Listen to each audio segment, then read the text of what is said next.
دهوک او پارێزگeh ku zêdetirîn rêja awareyan lê xwe cihin ev yek jî di gelek warên jiyanê da bûye cihê bargiraniyê li ser welatiyên evê parêzgehê. Êk ji wan jî kertê saxlemiyê ye. Kulgurî gotina welatiyan kêmiya nûjdaran bi taybetî di gel hatina awareyan kartêkirin li wan kiriye ku neşin weke pêwîst û di demê xwe da ji bo çareseriyê qesta nûjdaran bikin.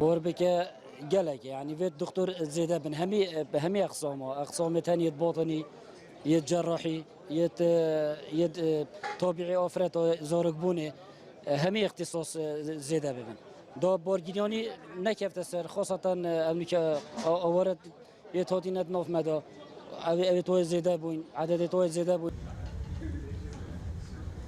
Saxlemiya dihûkê jî kêmiya nûjdaran bi kartêkirin dizanin li ser pêşkêşkirina xizmetên saxlemiyê.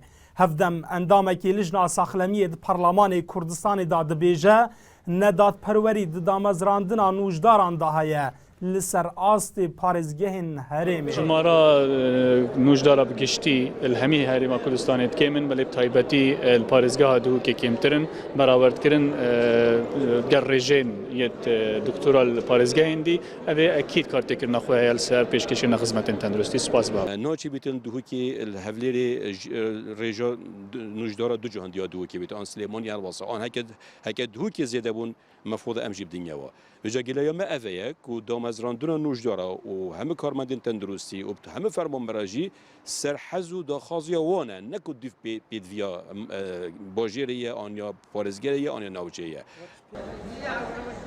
Li parêzgeha dihûkê nêzî 905 nûjdarên giştî hene. Di demekê da hejmara xwecih û awareyên dihûkê 2 milyon û 300 hezar kesin. Wate her 23 hezar kesan nûjdarek berdikevît. Eger li dîv pîverên nêvdewletiyên saxlemî bît, her 400 ta 600 kesan nûjdarek çavdêriyê li saxlemiya wan diket. Qeyrana darayî bi şêweyekî giştî kartêkirin li xelkê herêma Kurdistanê kiriye. Lêl parêzgeha dihûkê bi şêweyekî taybet kartêkirin li kertê saxlemiyê kiriye û givaştin êxistiye li ser peywendiya di navbera nûjdar û hawlatiyan lê dîv pîverên nêvdewletiyên zanistiyên nûjdarî.